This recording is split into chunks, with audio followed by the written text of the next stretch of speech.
নমস্কার এবং অমিতাভ নিয়ে চলে এলাম আমি অমিতাভ আরও একটা নতুন পর্বে।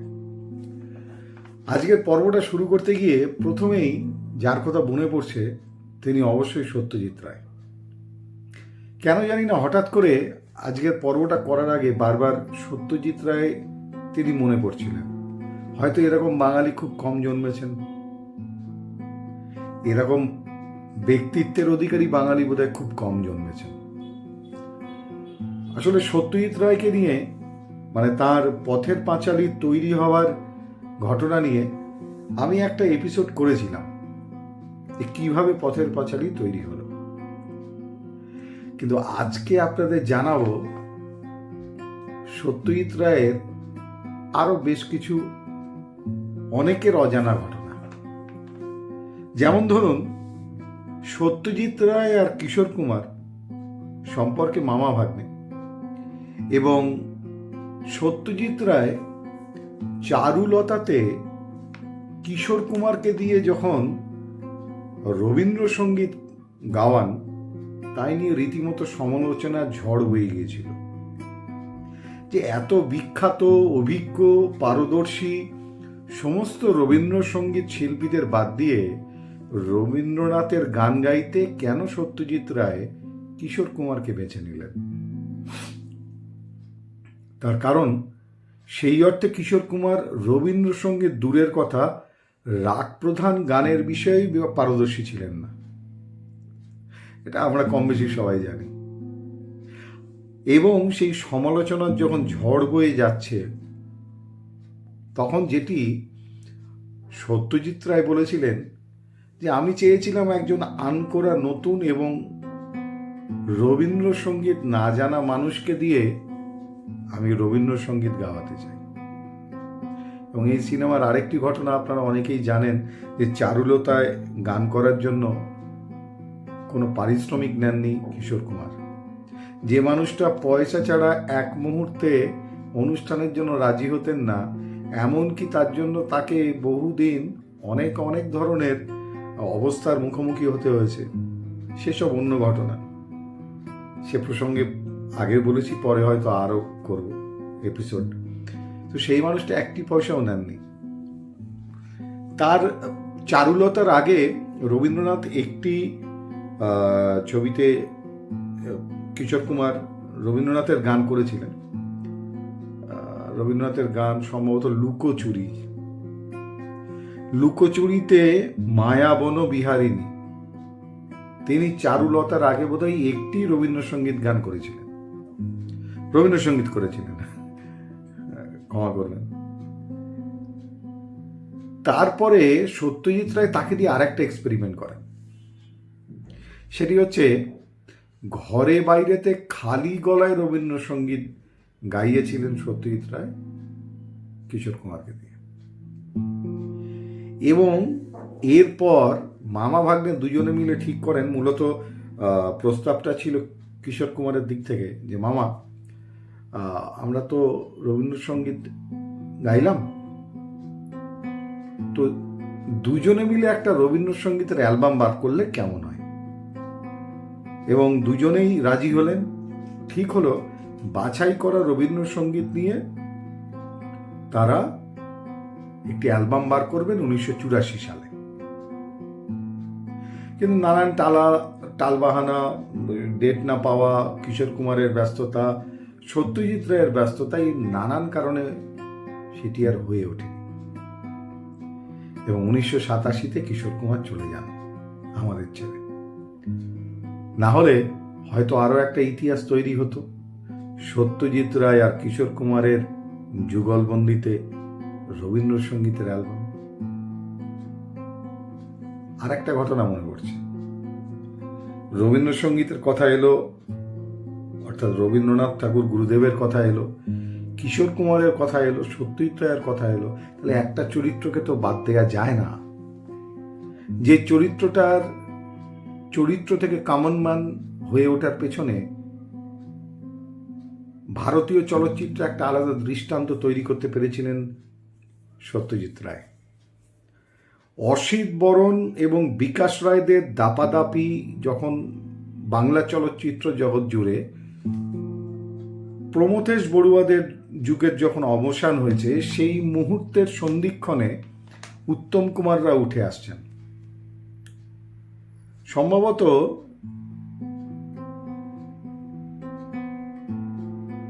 সালটা ঠিক মনে পড়ছে না আমার, অগ্নি পরীক্ষা বোধহয় 1961 সালে রিলিজ করে উত্তম কুমারের। 1961 হবে হয়তো আমার সালটা ভুল হতে পারে। ঠিক তার পরের বছর সত্যজিৎ রায় হাত দিয়েছিলেন আরেকটি সিনেমাতে। সেই সিনেমাটার নাম ছিল নায়ক। 1966-তে সম্ভবত নায়কের মুক্তি হয়, মানে রিলিজ করে। এই বিষয়ে একটা কথা আপনাদের মনে করিয়ে দেব যে উত্তম কুমারকে ভেবেই নায়কের চিত্রনাট্য তৈরি হয়েছিল, এবং উত্তম কুমার না অভিনেতা হলে হয়তো নায়ক চলচ্চিত্রটা তৈরি হতো না। মানে ওটা উত্তম কুমার ছাড়া আর কারোর পক্ষে করা সম্ভব ছিল না। সত্যজিৎ রায়ের বক্তব্য অনুযায়ী তিনি এই সিনেমাটা করতেন না। এবার মজার ব্যাপার হলো যে সত্যজিৎ রায় নায়ক চলচ্চিত্রে উত্তম কুমারকে ব্যবহার করেছিলেন, যেটুকু জানতে পেরেছি, সম্পূর্ণ মেকআপ ছাড়া। এবং সেটাতে নাকি উত্তম কুমারের মতো মহানায়ক ওই সময় ওই রকম একটা ম্যানারিজম তিনি নাকি প্রথমে একটুখানি কিন্তু করেছিলেন। তার কারণ তার বেশ কিছুদিন আগে সবেমাত্র বসন্ত থেকে উঠেছেন উত্তম কুমার, পক্স। এবং তার ফলে বসন্তের তো জানেন যে আমাদের স্কিনে, মানে শরীরের নানান জায়গাতে সেই গোটার দাগটা থেকে যায়, এবং মুখেও সেরকম কিছু দাগ ছিল সম্ভবত, এবং যার জন্য মূলত আপত্তি করেছিলেন উত্তম কুমার। সত্যজিৎ রায় কিন্তু নায়ক মেকআপহীন উত্তম কুমারকে দিয়েই অভিনয় করেছিলেন। মনে পড়ছে একটা জায়গা ছবিতে, যেখানে উত্তম কুমার মানে উত্তম কুমার, কেন উত্তম কুমার মহানায়ক? তার কারণ একটি জায়গাতে দেখা যাচ্ছে যে উত্তম কুমার নায়কে শুটিংয়ের সময় একটি অটোগ্রাফ দিচ্ছেন, সই উপহার দিচ্ছেন তার যারা ফ্যান তাদেরকে। এবার মজার ব্যাপার হলো উত্তম কুমার যখন ওই সাইন করছেন, সইটা করছেন, সেই সময় পেনের কালি গেল শুকিয়ে, মানে কালি আর পড়ছে না। চিত্রনাট্যে এরকম তো পরিস্থিতির কথা ছিল না।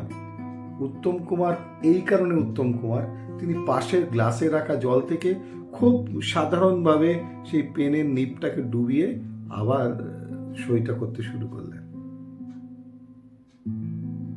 এই সেন্স অফ হিউমারটার জন্যই উত্তম কুমার সত্যিই অবাক হয়ে গিয়েছিলেন যে তাৎক্ষণিকভাবে সেই ঘটনাটাকে এইভাবে ম্যানেজ করে সেই শুটিংয়ের দৃশ্যটাকে রিটেকে নিয়ে যেতে দিলেন না উত্তম কুমার। ঘটনা হচ্ছে, নায়কে আমরা পেয়েছিলাম এক আলাদা উত্তম কুমারকে, যে উত্তম কুমার থিয়েটার থেকে আসা উত্তম কুমার নয়। অর্থাৎ বিকাশ বাবু বা অসিত বরণ, তাদের অভিনয়ের মধ্যে থিয়েটার কেন্দ্রিক একটা প্রভাব ছিল, যেটা উত্তম কুমারের মধ্যে ছিল না বলেই সত্যজিৎ রায় তাকে নায়কে নিয়েছিলেন। একজন তুমুল জনপ্রিয় হিরো থেকে একজন কমন ম্যানের চরিত্রে তাকে এইভাবে ভেঙে একটা নতুন দৃষ্টিকোণ তৈরি করে দিয়েছিলেন শ্রোতাদের আর দর্শকদের মধ্যে।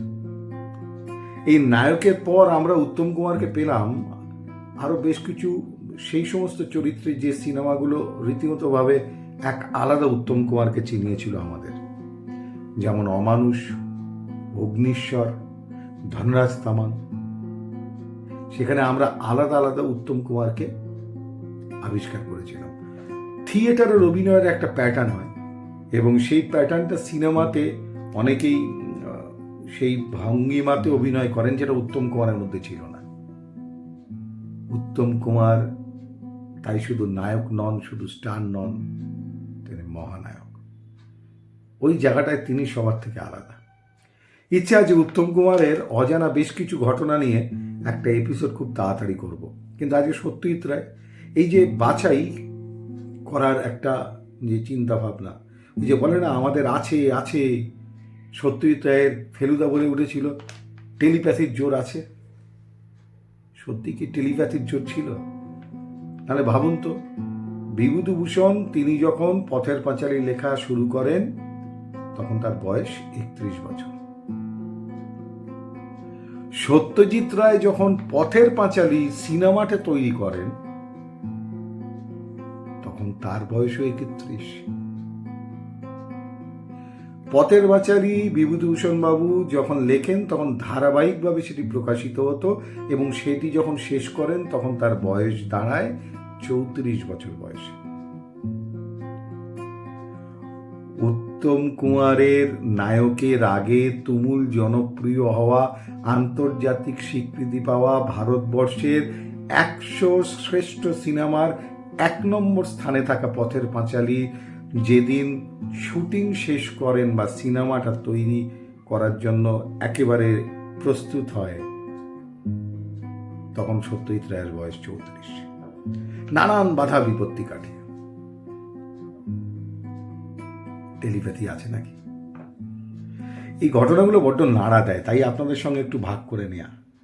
হ্যাঁ, এইরকম ঘটনার মধ্যে দিয়ে কোথাও বোধহয় আমরা বিভূতিভূষণ আর সত্যজিৎ রায়কে একটা জায়গায় দেখতে পাই। বিভূতিভূষণ বন্দ্যোপাধ্যায় যদি পথের পাঁচালী না লিখতেন তাহলে আমরা কি সত্যজিৎ রায়কে পেতাম? কারণ পথের পাঁচালী, যার একটা ছোট সংস্করণ যখন বিজ্ঞাপন দপ্তরে চাকরি করছেন সত্যজিৎ রায়, সম্ভবত তার নাম আমাটির ভেঁপু বা এরকম ধরনের কোনো একটা প্রচ্ছদের অলঙ্করণের সময়, তখন সত্যজিৎ রায় ভেবেছিলেন যে এই গল্পটা নিয়ে, এই পথের পাঁচালী নিয়ে তিনি একটা ছবি করবেন। সেটাই ছিল তার উদগ্র বাসনা, সেটাই ছিল তার ডেস্টিনেশন, গন্তব্য। তাই উত্তম কুমার মহানায়ক হতে পারেন, কিন্তু আমাদের কাছে কমন ম্যান নায়ক, আলাদা রূপের নায়ক সত্যজিৎ রায়ের সেই নায়ক চলচ্চিত্রের মাধ্যমে। আর সত্যজিৎ রায়, বিভূতিভূষণ এরা বোধহয় কোথাও সমার্থক।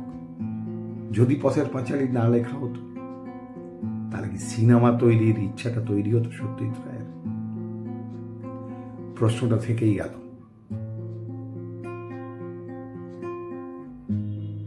আরেকটা ঘটনা বলি সত্যজিৎ রায়ের বিয়ে নিয়ে।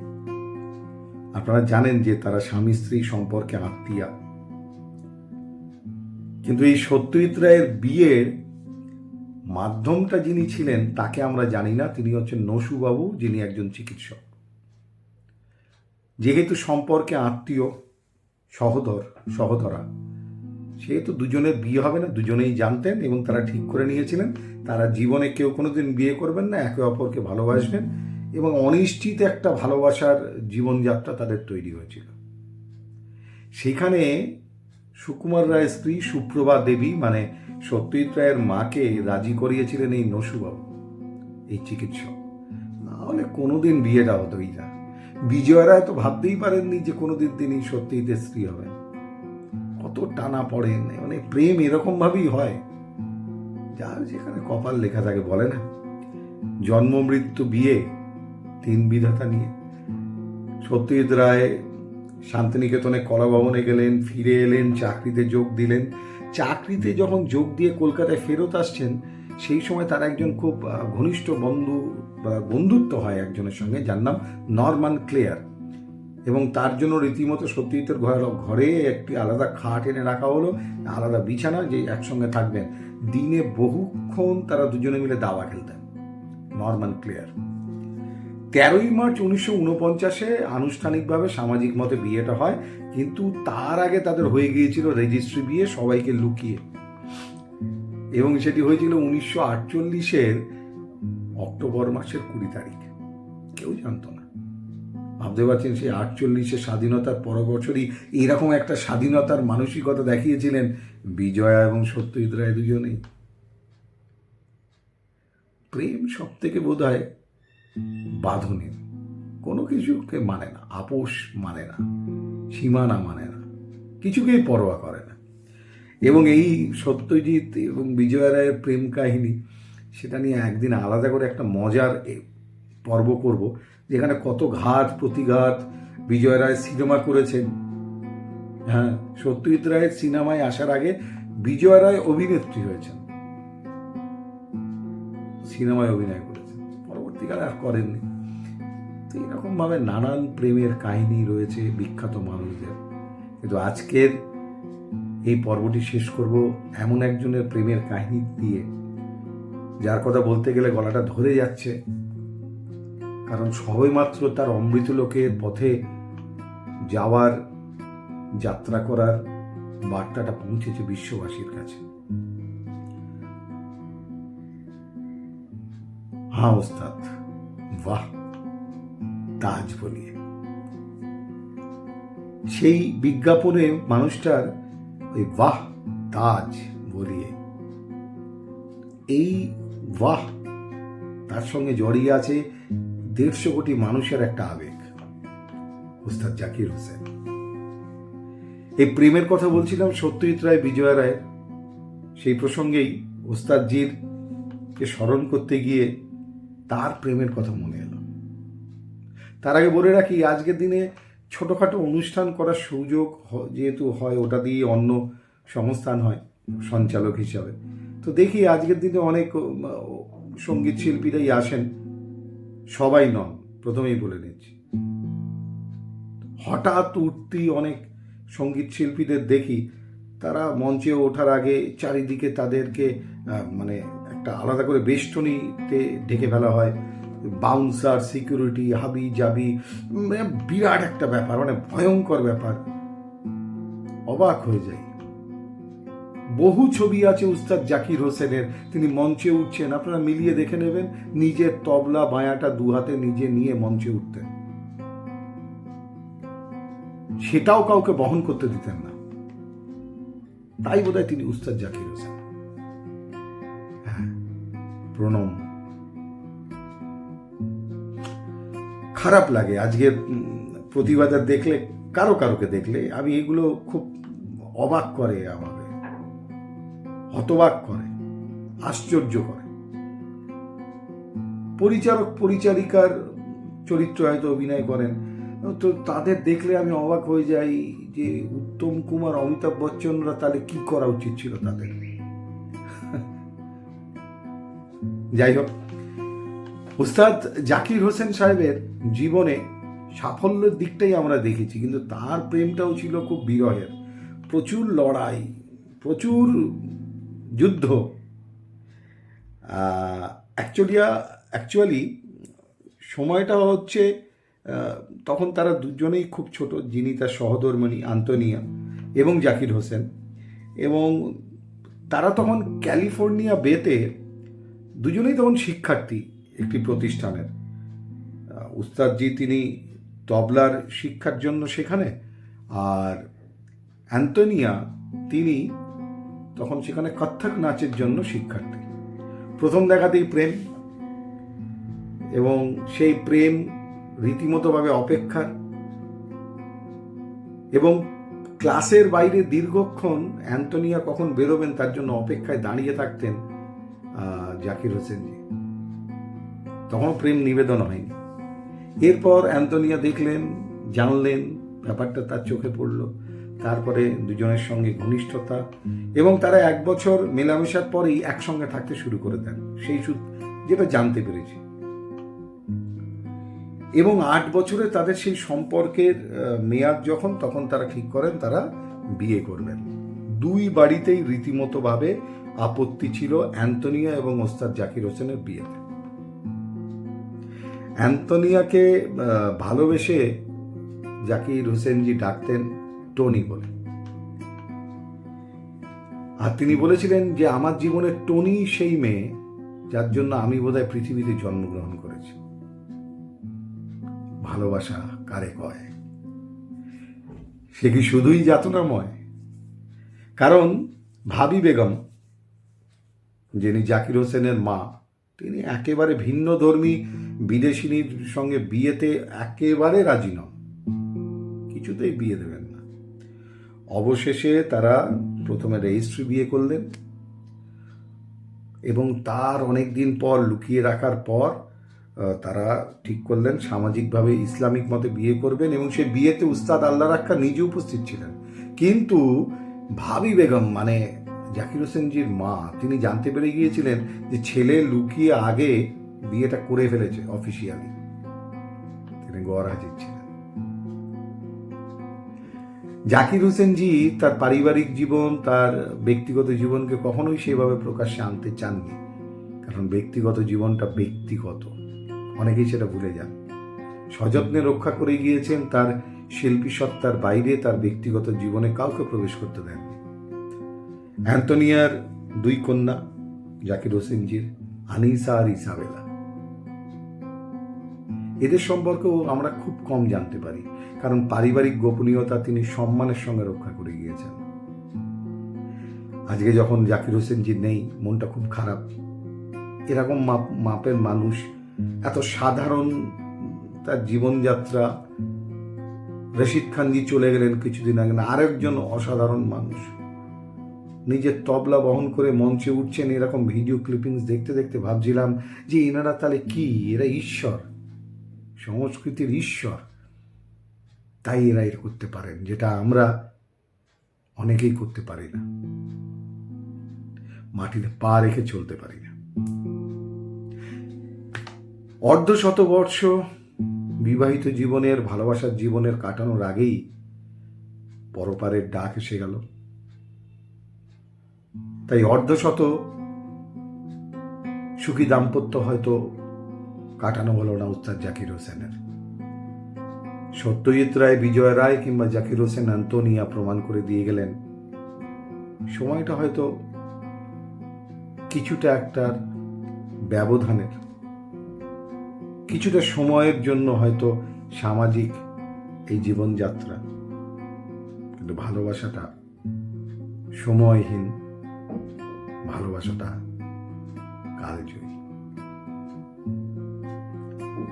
অমৃত লোকে যেখানেই থাকুন, সুরে থাকুন, ছন্দে থাকুন, সঙ্গতে থাকুন উস্তাদ জাকির হোসেন এবং অমিতাভ, এবং আমি সঞ্চালক অমিতাভর পক্ষ থেকে শত সহস্র কোটি বিনম্র প্রণাম। আজকের পর্বটা এখানেই শেষ করি, পরবর্তী পর্ব নিয়ে ফিরছি খুব তাড়াতাড়ি।